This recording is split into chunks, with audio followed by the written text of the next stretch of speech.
So I'd like to introduce the crew. So to my right, we have Lisa Schroeder. She's with Ford.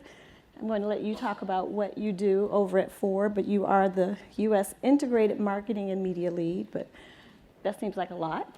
It is a lot, yes, I know. There's a lot bundled in there. But essentially, I lead for the U.S., all of our digital efforts, including owned as well as paid, and then total media strategy, all channels. And then we have Amy McNeil, who's all the way from out in Auburn Hills. So they're Dearborn, they're a little close to the D. But we've got Amy all the way from out in Auburn Hills at FCA. And Amy is she is the Senior Digital Marketing Manager at FCA. Talk a little bit more about what you do. Yeah, so we manage the digital strategy for media, creative, and analytics for all 6 brands at FCA. Wow, that's a lot. That's great. And then we have Naveen Passy, and he has the easiest title. He is both CFO and COO at Donor. Thank you. I try to make sure we make money. No, on the finance side. On the operations side, run production, HR, IT, the facility. So a broad role, but a great team, and many of them are out there today that really are who make the agency go. And then there's me. So I am with Spike DDB. I have worked both multicultural and general market. I got a random call one day from Spike's people, and it was an awesome opportunity that I thought I'd grasp onto. So I go back and forth from Detroit and New York, working on automotive. So hence why I'm here in Detroit. And let me tell you a little bit how I got here and some of the conversation that we're going to have today. One of the, I'd say, experiences I've had working in automotive is pretty much around who's at the table, who is represented at the table, who feels as though you have a share of voice at the table. So this conversation that we're going to have around the work that you're putting out here, how you're creating inclusive environments, both at work and in your campaigns, is going to be pretty important to me because I've experienced a lot of it. And when I came up with the term of who's at the table, it's through a personal experience that I had with a client presenting an idea, awesome idea. We had one of our clients totally championing this idea. We worked our way up, presenting. Everyone was sold in, agency partners working together. We got to the head of that particular brand, and I was told that I couldn't present it myself to the big guy. And I said, well, if I'm not there, who's going to defend the work? Who's going to ask questions about the work? Who's going to talk about the cultural cues of the work? And it was, I'll say, truck. And I was, prevented from presenting our work from our agency. So how I came up with that idea is based on some of those experiences. So from you guys, I'd like to talk about just some of your own experiences as women. We all work in automotive. Have you had some experiences like that yourself? Absolutely. I think for me, my journey is a little bit non-traditional. I joined Ford as an engineer. So before being a marketer for Ford for 11 years, I worked in product development. So certainly very much male-dominated field. And I remember some instances, like early on in my career, just those moments where it's these little things that if you think about them individually, they don't really mean much. But when you start to put them, aggregate them, then it's like, wait, there's really, I'm treated a little bit different than everyone else. But what I took from that was it just emboldened me, I think, to say what was on my mind and think, obviously a lot of these people, they're not thinking this. Right. So if I'm, evaluating a vehicle and a component and something comes to mind from me, just my experiences as a person, as a woman, and put myself in the consumer's mindset, you know, I owe it to my consumers to bring it up. So I think for me, it was just, it made me that much stronger and wanting to put that point of view out there. Anybody else want to, Amy? Oh, absolutely. I'm fortunate in the role that I'm in that I get to experience leadership outside of even Detroit. So New York, San Francisco, LA. And, some of the relationships and friendships that you make, you start to pick up cues from other people. And there was a woman whom we had all become close with through work travels and agency life, who said, you pick people, not the job. And I kind of started to think about that a little bit, and all the jobs that created a passion and the best work I've ever done was because I picked a person to work for. And a lot of times those were women. But it also brought to light an experience that I had at an agency that I didn't stay very long at. And I think somebody else brought it up where you're the one woman on a pitch with 12 other guys. Oh my gosh, yeah. I was the one woman. And I realized at that moment that this wasn't going to work. So again, I went and found a job where I picked the person, not the job. And from there, it was much better.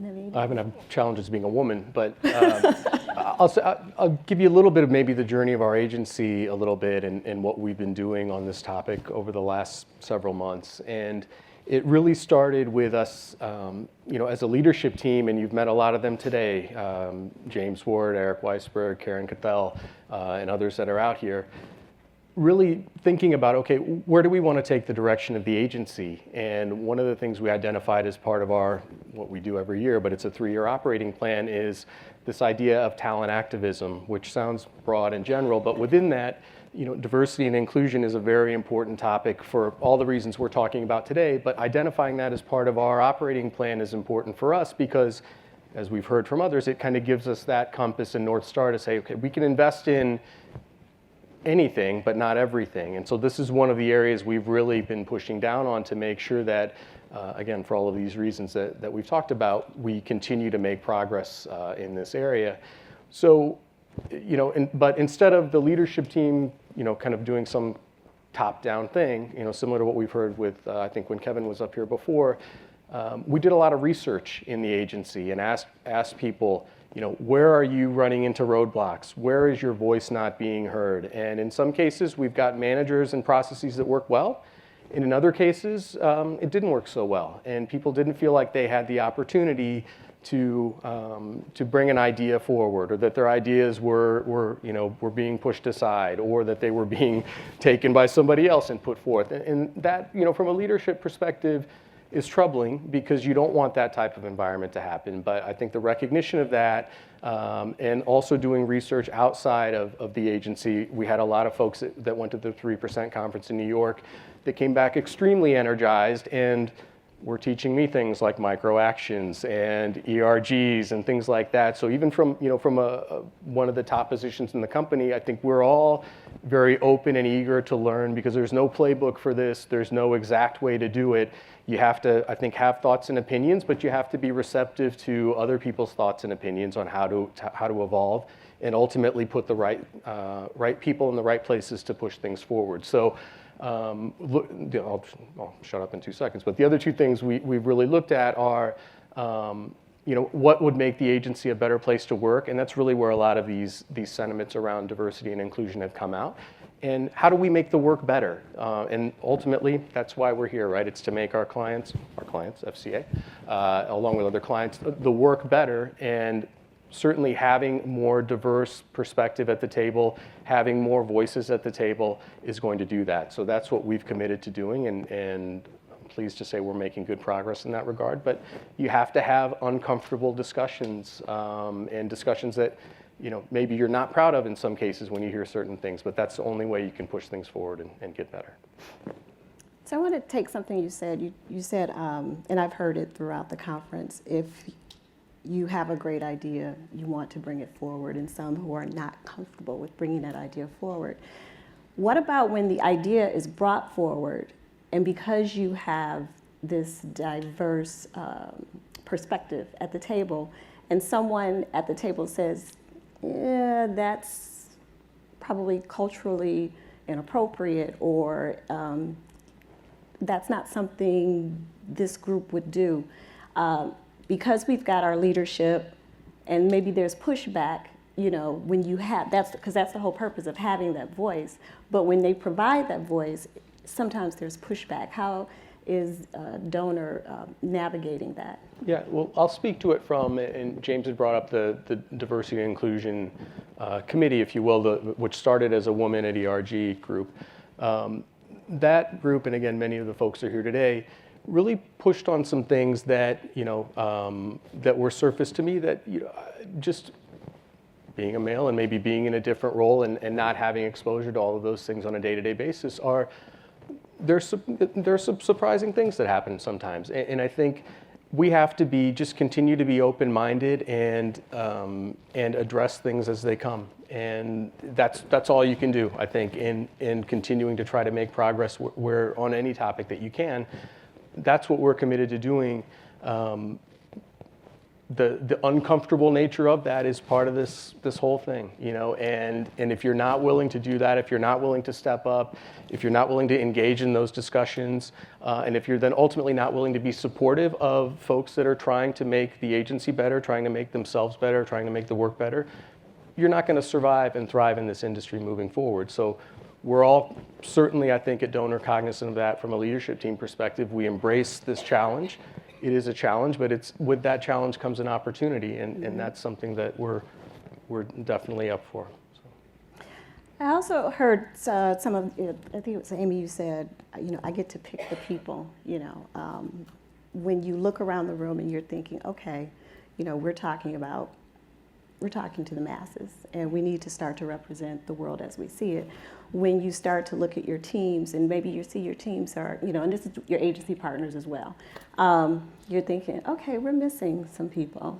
How do you help yourself put the best product out there by trying to create that environment? Would you have that conversation with your creative teams? Because we're lacking here in Michigan, especially. We're lacking female African American creatives, right. And then we're just lacking, period. In the numbers. So how do you try to create that environment where the talent just may not be there? I think that's a difficult question because, one, at agencies they have such distinct cultures at every single one of them, and I've been at quite a few of them. And you want to make sure that the humans that are at those agencies feel comfortable in those cultures. But you also need to pick partnerships as a client that reflect the culture that you want to put out there. Mm-hmm. So when we went out and we looked and did an agency bid, what we were really looking for is the inclusion of a diverse culture and a culture that welcomed that and would push the envelopes. So when you're looking at yourselves as agencies, I think you need to question, am I there? Am I supporting the values of my clients? And am I a partner that a client's going to want to be with? So you have to put the pressure on the system in that manner where you're saying, this is what I need, and if you want to join me, then great. We're going to have a great partnership moving forward. Hence why you have donors. Exactly. So I want to kind of move into what I call, cultural awareness. We are all connected. We all feel like, social media keeps us abreast of culture. We read our blogs. All of us, we're like, yeah, I read Blavity. But, I think sometimes, because we're so connected, we think we're watching what's happening in the world. We start to think that, okay, I understand culture, But I think what we're starting to see in the marketplace is this blind spot, where we start to think that we are experts on culture. And it's starting to create a blind spot. We've seen it. We've seen it happen to Pepsi. We've seen it happen to Nivea, where, you think you know it, so you think you've got this, and then you put something out there and you get blindsided. So how are you guys, in the campaigns that you work on, and some of the work that you do and the research that you're working on, how are you making sure you have that, you go from cultural awareness to cultural competence? Well, I think for us at Ford, we certainly use a lot of research tools and some that are some newer ones that we're incorporating into guiding our work that really gets at the overlap between like what is an important cultural conversation happening, that's what's bubbling up, and then what is actually authentic to our brand values, and where do we find that sweet spot in that Venn diagram. But obviously moving beyond just the research, right? Because we can just bury ourselves in papers and think that we know everything, right? Oh my God, I read a paper, so now I'm an expert. I think it really does come down to relying on your human resources, right? I mean, we all work at companies with lots of people, and it's very easy to grab a group of folks that are not working on the work, right? And say, hey, I just want to get your opinion. And I think it's really valuable to take advantage of, when you have interns. Like, I love the summertime, right? Because you have this like influx of new minds, and I love just getting those opinions. Or even back in April, I was sitting in a creative review, and it was the best day ever because it was Take Your Child to Work Day. Oh yeah. And so we were reviewing rough cuts, and before anyone from the actual Ford, the leadership team, spoke, we asked all the kids, we're like, what do you think? And it's so refreshing, right? Because you get the most honest answer, and they're like, well, we like that spot because it makes me, it's fun, it makes me feel good, and so it's so simple, right? But we dissect every little bit of it and be like, I'm not sure that the music hit right on the point when we wanted to emphasize that feature, and we just get so surgical in it. So really, I think it really does come down to your people, right? And I think with our agency partners, GTB, Uniworld, and Zuby, they work so seamlessly together because we know that we're building plans for the total market, right? We're guess what? Everyone buys vehicles, and we want to sell them to everyone. So we want to make sure that we are building authentic communications, and you just rely on your people. Anybody want to expound on that? No, we talk a lot about this, and I know my team makes fun of me when we talk about the human beings with feelings, and that we need to be aware of them and cognizant of them. And we spend a lot of time working with Universal McCann and developing who we think these people are. But luckily, as a team, we sit down and we talk about the human interaction point of it, and that we are marketing one-to-one with these people, and that it's not just an audience anymore, but it's a true mindset. And we've started to work backwards and create these, not personas, not archetypes, but insights into daily lives. I'm a mom, I'm busy, I don't have a lot of time. So how are you going to communicate differently to me than my parents, who actually have a lot of time? And welcome marketing, and we kind of keep going down that funnel, and we create these little micro scopes of people where we're like, okay, I can totally identify with that, and I can totally relate to that, and yes, that's absolutely where these people are going, and we rely on our partnerships of the publications that we work with to help us gain insight into those human beings that visit their websites, their broadcast networks, their social platforms, and we bring them in to help us understand what is the best creative for this voice in this instant to this person. Oh, that's good work. I know when we start to talk to our clients about, and I think we started to talk about it when we go from insights to feelings. And I think that's something we've lost because, back in the day, we did go on gut sometimes. We've gotten so heavy and rooted in research and data and, that we lose that. And so that one of the great things that, and I hate to say millennials, but, one of the great things about having a diverse group of people at the table is you get to get back into that. It gets to get back into, well, how did that make you feel, because especially automotive, we all know, gets really rooted in data. Mm-hmm. And sometimes it traps us, I think, in my opinion, or sometimes on the client side, I always say, you're in your own way. That's not what you're trying to project to the client. Sometimes we can get in the way of really great work. So I think that's really great that you guys even recognize that. So I think you guys brought some work that I want to talk about. We're going to cue up the Ford sizzle to just kind of demonstrate to you guys, good for them really does apply here. It's really showing the breadth of some of the work that Ford has been working on. It shows diversity, some really cool stuff that you guys are working on. And then Lisa's going to talk more about it.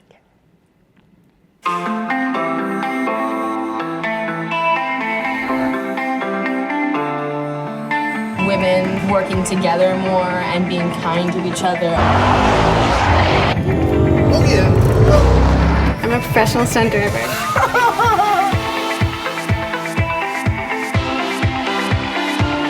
I love to make predictions and hypotheses.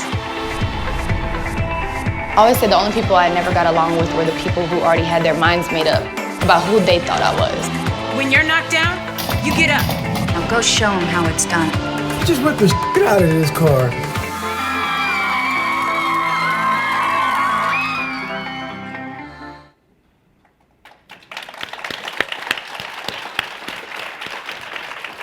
It's cold up here. I know, I'm gonna take your scarf. So that work, a lot of the folks in this room today were behind that work, so I'm so proud of my team, and I'm honored to be able to sit up here and talk about it as though, you know, it was just me, because it was barely me. It was barely me. But I think it is a testament to the types of work that we endeavor at Ford, because obviously advertising vehicles is a fundamental. I mean, that's kind of hygiene, right? Like the type of shopping type advertising that you have to do. But really, the brand building advertising is the stuff that I think gets me out of bed in the morning, because it's so much more exciting. And how do we really bring to life what Ford is trying to do to make the world a better place and people serving people? So a lot of this work was born out of the notion of, you know, in order for you know, so Ford doesn't have an awareness problem, right? Everybody knows Ford. Around the world, people know Ford, or they know what they think Ford represents. So a lot of the work that this represents is us really bringing to life to specific audiences what Ford really represents and how it is a brand for a person like them. So, you know, supporting different programs that are important to people, like STEAM education, right? So we worked with the Girl Scouts, and we put on Pinewood Derbies. I'm not supposed to say that, but it's a trademark. But we built our fast track races, right? So, and it was all about, and for me personally, that was one of those projects where I loved it, right? I'm an engineer turned marketer, so I was like, this is a dream for me to be able to work on a program like this. And I love some of the women sitting in the audience right now that thought of this idea so much, because it was so dear to me. But also as it relates to our other audiences and working towards, like, how can Ford recognize what is going on in someone's life and in their journey, and how can we be there to be the helpful person or brand to bring them along the way? So whether it's educating about just the notion of buying a car and financing a car, because a lot of people don't fully understand that and it's intimidating, so how can we be there to help them, but also bring it to them in a way that it feels very relevant, they can relate to it, so it's not just an educational video, right, that no one wants to look at, but it's something that is informative but makes them think and respond to Ford in a different way. I also noticed when I took a look at it in the casting, you'd always call a lot of our multicultural work that we see on TV the cafe au lait effect, where everybody looks the same, it's the same complexion, and everybody's jumping on the whole natural hair thing. But I saw in the casting. Actually, I did go natural. I saw in the casting that you really did think about the casting. You know, you went from shapes and sizes. You didn't have model-like, you know, talent.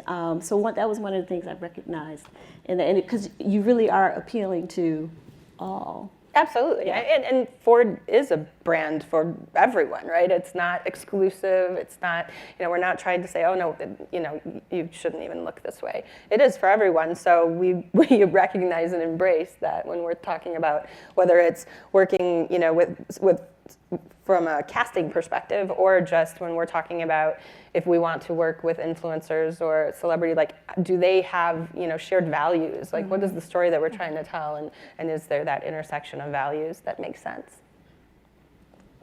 And so now we're going to cue up some of the work from FCA, and Amy's going to start to speak to it as it cues up. So we have 6 lovely brands in the building, and we picked to talk about the Chrysler Pacifica, which is out front, by the way, if you'd like to look at it. And the Chrysler Pacifica is our reimagined minivan. But the thing is that we quickly discovered that the minivan's a narrow segment, and how do we break outside of that and gain market share? So we looked Good dad brand, you have to be all-knowing and all-seeing. And that's where the all-new Chrysler Pacifica comes in. I see a bicycle, a skateboard, a kiddie pool. Now I see a wagon. Oh, I see weeds that need to be pulled, bushes that need to be trimmed. Looks like the lawn could use some. All right, point made. And we looked at moms. You ever seen a Pacifica? Here, Mom called. You forgot to take a shower again. Buddy, it will completely park itself. You need one of those. Yeah, I do.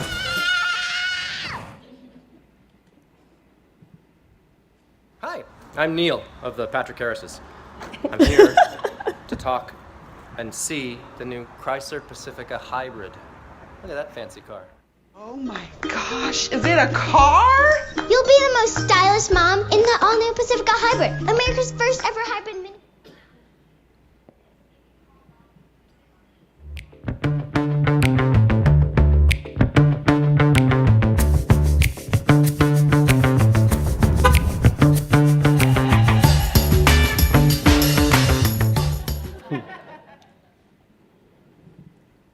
The Pacifica Hybrid makes me feel very safe.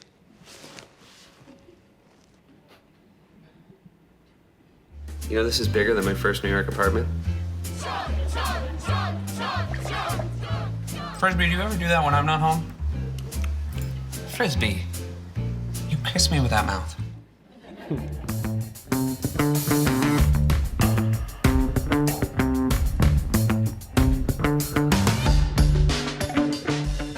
So the greatest thing is that we stepped outside of that 3 rows of seats, right? We stepped out of that feature product benefit of kicking your foot out underneath the door, but we really took to taking a look at the entire family and how are we going to speak to each person within that family. And we did it all the way from the dads and to the moms to the kids to diverse family structures. And you know, the modern family looks so different now than it did, and we really took that into consideration when we would work with those partnerships. I mean, who here hasn't been enticed by a scary mommy blog? I mean, I think we've all clicked on it, whether you're a working mom or a stay-at-home mom. It speaks to a mom culture. Just like with Dad Brand, that speaks to a dad culture that is now very ingrained in the bringing up of their children. You know, they're not passive participants in the family anymore. And as far as celebrities within social, I mean, it was the best way. It's our longest watched videos that we've had out there. And Neil Patrick Harris filmed that on his iPhone. It was unscripted, it was genuine, and the whole campaign from start to finish has just had great momentum. I'm stuck on the Seth who, did he have a seatbelt on? He did not have a seatbelt on. I know that. I said, we would never have gotten away with that. But it was parked, and we had a series of vignettes with him and some of the Real Housewives and even Odd Mom Out, and you know, we really embraced that partnership with NBC, and we had a great time And with legal it. approved that? Yeah, and that's his real dog.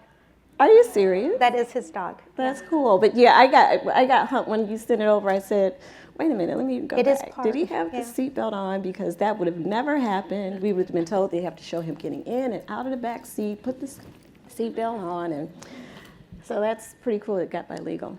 I'm impressed.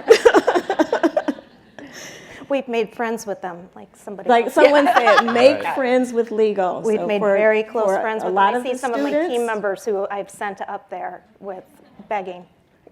Friends with legal. Remember that. And Naveen, so you guys, you know, I know you guys touched on it earlier, but one of the really impressive things that's happening at your agency is wage equality. So we've got a lot of equalities. We've got gender equality, now we have wage equality. And I remember the walkout, I saw it on the news. Mm-hmm. I have friends at Donor. So if you could kind of share with us just some statistics, you know, this is a conversation that women have been having for many, many years now. So it's really great. I thought Donor was a trailblazer in this particular effort. So I'm really interested to learn more about that. Yeah, thanks. Yeah, so you saw we opened the show with the 324 on 4-4 initiative. And again, that really came from a creative team that had a lot of heart for this topic, as we all do.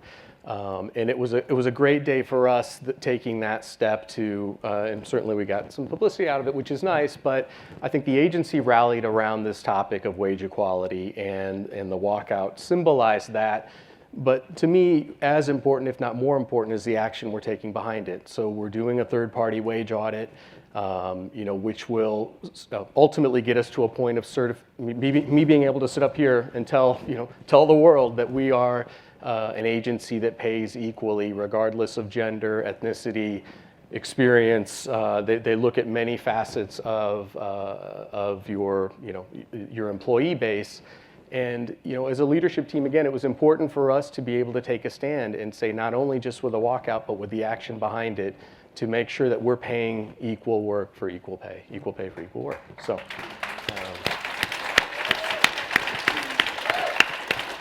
And I will say, not to give them a plug, but I will, Kat and the 3% team have been really helpful in helping us navigate this process, and others that are thinking about it, which I would encourage anyone to do, and I would encourage you to take it to your leadership teams if you have that opportunity, because the only way we're really going to solve these things that we're talking about is by taking action, right? And I think that's what we've all focused on today, is how do we action these things.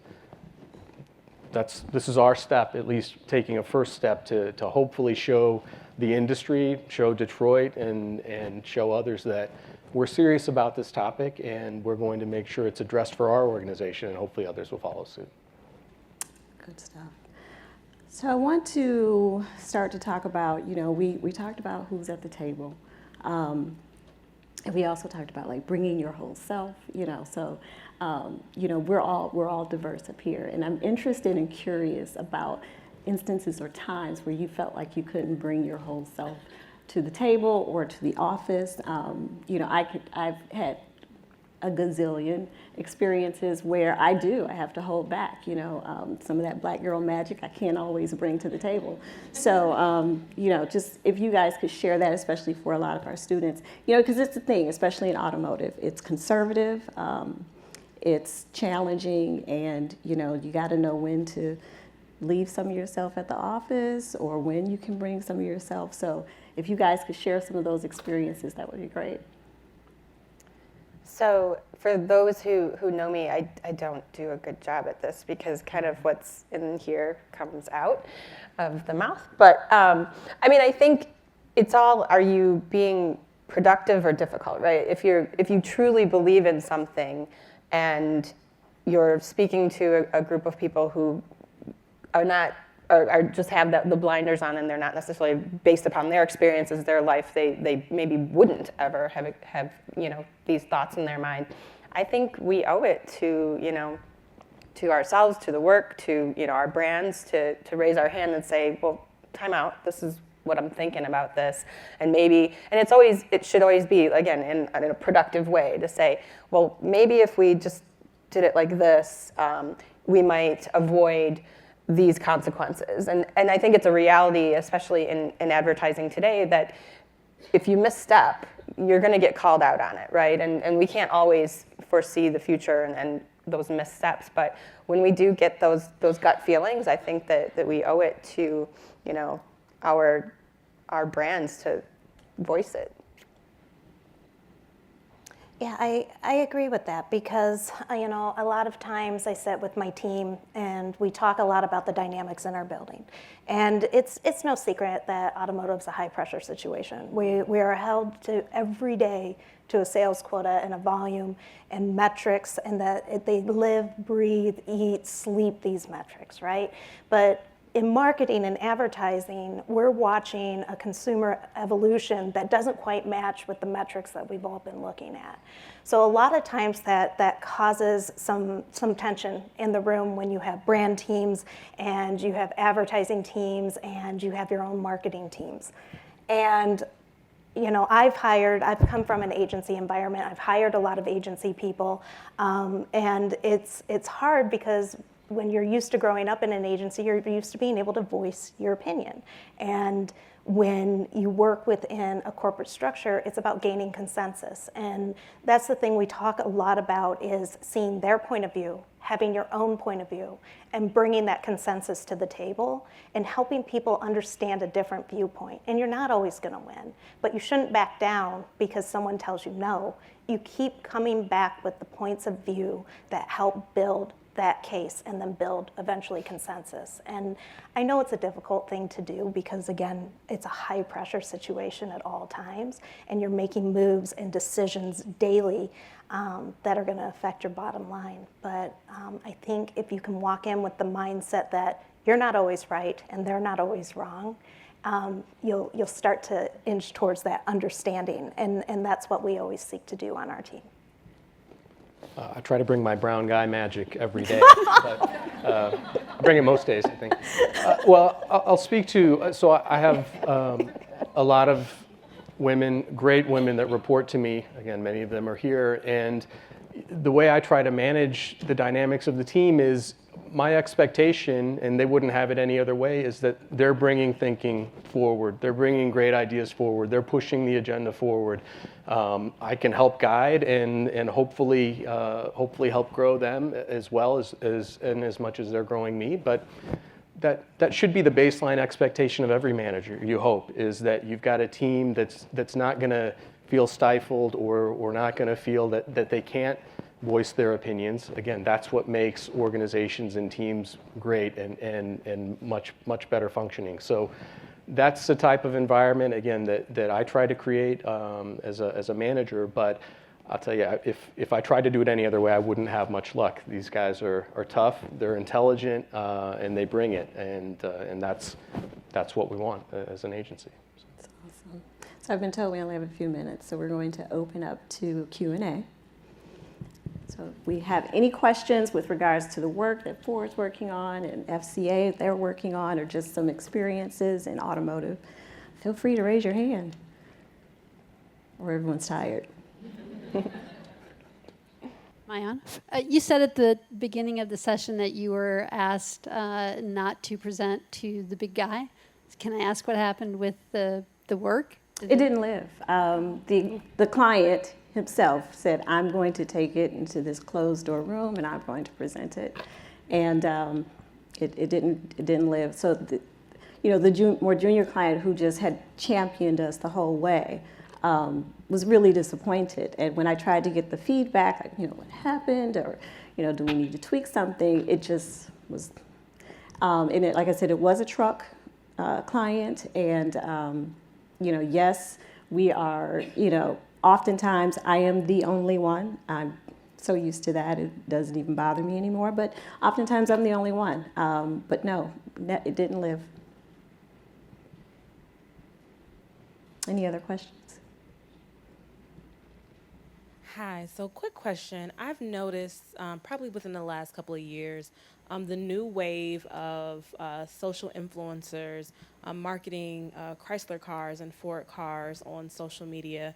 And it's really brought to my attention, cars that I never thought of as far as driving or test driving. Can you maybe speak to what's the, next thing for using social influencers and marketing the cars? Can I take you back to headquarters with me? I was going to say it's working. She works for Donor, by the way, so yeah. You can. Yeah, okay, so you're going to come to my next meeting with me. I know Ford's done a lot of work in this space, as has we. And to Lisa's point, you really have to look for social influencers that, my son loves YouTube. And he keeps talking about this Logan Paul. And I know I'm supposed to know. And I'm like, well, Max, I go, we do use social influencers, and we all are always looking to them, and it's a different, more unique perspective, and it helps you reach an audience you normally wouldn't have a conversation with. I go, but honey, you're 11. You're not 18. And so we really look to align with people that can speak to an audience that will allow us to possibly sell a vehicle to them. what's coming up next for us. I'm excited waiting about what's coming up for Pacifica. We can't talk about it, but it's going to be great. But we really look to who are the humans we're trying to reach, who are the humans that are influential to them, and then that's where we tend to invest. Yeah, I mean, I think it's very similar at Ford. It's finding the right influencers and not just the last thing that I want is just to have in any creative wall walk and be like, well then here's the influencer bin, because that makes me a little bit anxious, because I don't want to use it just as, well, we always do, right? So here's the bin. I think that there's a lot of value in finding the fewer better and having those longer term, deeper relationships than just a bunch of one-offs. And I think especially nowadays, because even consumers and fans of influencers, they know, right? I mean, the FTC has made it completely transparent. Everyone knows when an influencer has been hired to do brand work. And that's not a bad thing, right? So everyone knows. So, but that's what makes it so critically important to find those that have an authentic tie to your brand in some way, whether they have a history, they've driven Ford trucks all their life, so there's that authentic tie, like direct authentic tie, or if it's more the values that they hold dear are similar to your brand values, so the storytelling is very organic and it makes sense. The last thing you want is to just grab the big name and put them out and spit something out to their audience, because they're going to see right through it. And the influencers don't want to do that either, right? So it's all about that authenticity. And I like to look at those longer term versus the little. And I'm noticing, I don't know if you're noticing this, is that a lot of the media platforms are now utilizing influencers as well, and they have them cross a bunch of different platforms, which I found really interesting, where the platforms aren't only using these influencers to get their names out and usage of their product or platform, but then also to help you gain traction with their audience as well. So I found that as an interesting twist as of late. And then, we do tend to have celebrity tie-ins, but to Lisa's point, it's got to come from a really organic place.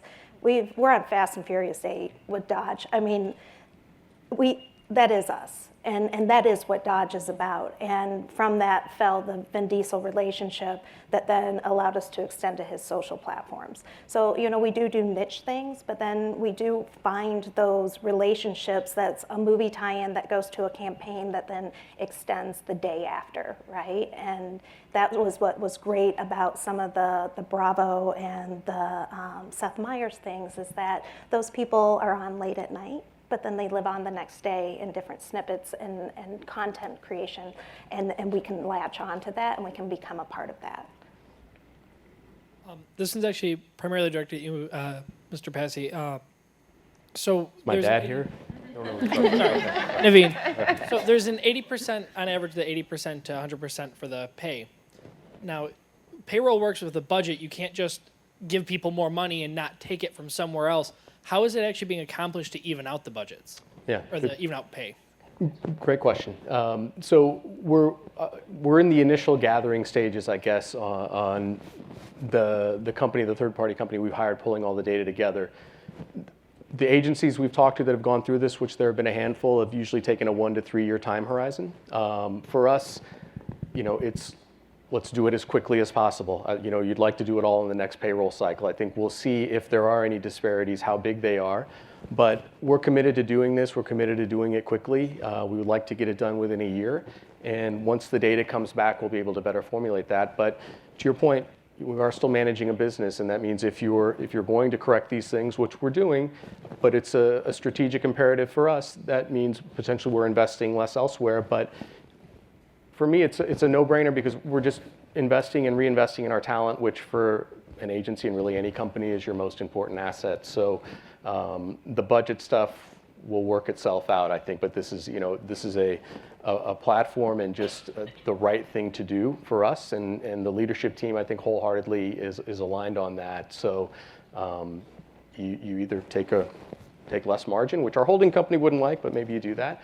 But we work through this very quickly to make sure that it's done. And you'll probably increase retention and then talent management coming in. Yeah, that's exactly right. So I think certainly it's a platform for retention, which saves you money because then you're not out recruiting additional people.